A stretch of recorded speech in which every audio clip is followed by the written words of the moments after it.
और चलिए अब बात सियासत की कर लेते हैं। अब तक के सबसे विवादित बयान की जो चुनाव आयोग को लेकर के दिया गया है, वो बयान दिया गया है समाजवादी पार्टी के मुखिया अखिलेश यादव की तरफ से। मिल्कीपुर में उपचुनाव के बाद अखिलेश यादव ऐसे भड़के कि चुनाव आयोग पर आपत्तिजनक बयान तक दे दिया है।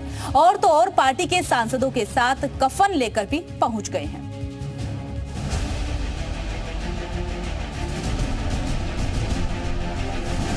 चुनाव आयोग मर चुका है। राजनीति में इससे ओछी बयानबाजी क्या हो सकती है? चुनाव आयोग के ऊपर इससे बड़ा हमला क्या हो सकता है? मिल्कीपुर उपचुनाव के बाद समाजवादी पार्टी के मुखिया अखिलेश यादव का मूड बिगड़ा हुआ है। उपचुनाव के दिन पहले बीजेपी पर धांधली के आरोप पार्टी लगाती रही। शाम होते होते एग्जिट पोल में मिल्कीपुर में बीजेपी को बढ़त दिखाई गई तो शायद अखिलेश यादव को इस सीट पर भी अपनी हार नजर आने लगी। फिर सुबह होते होते अखिलेश यादव तल्खी से भर गए। ऐसे झुंझलाए कि मीडिया के सामने चुनाव आयोग को लेकर विवादित बयान दे डाला। बगल में ही बिल्डिंग है चुनाव आयोग की, मैं वो लाना भूल गया। सफेद कपड़ा डाल देना चाहिए उस पर, क्योंकि चुनाव आयोग मर चुका है।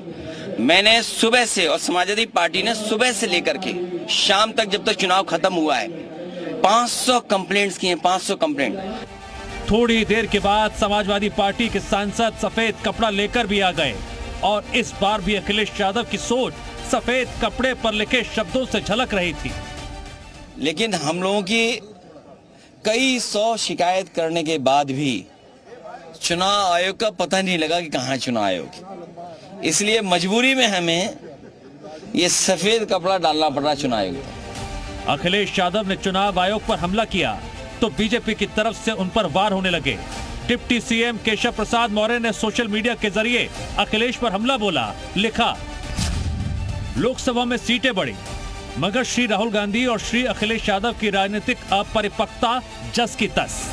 जनता बहुत समझदार है, तभी भारत का लोकतंत्र मजबूत है। विपक्ष को अपनी बात रखने का अधिकार है, लेकिन जब कोई विजन ही नहीं तो जनता क्या साथ दे।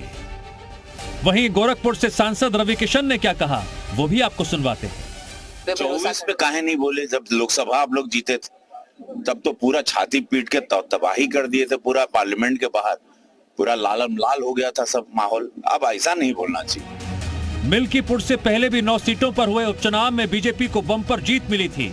अब मिल्कीपुर के नाम पर महाभारत की तैयारी पहले से दिखाई देने लगी है।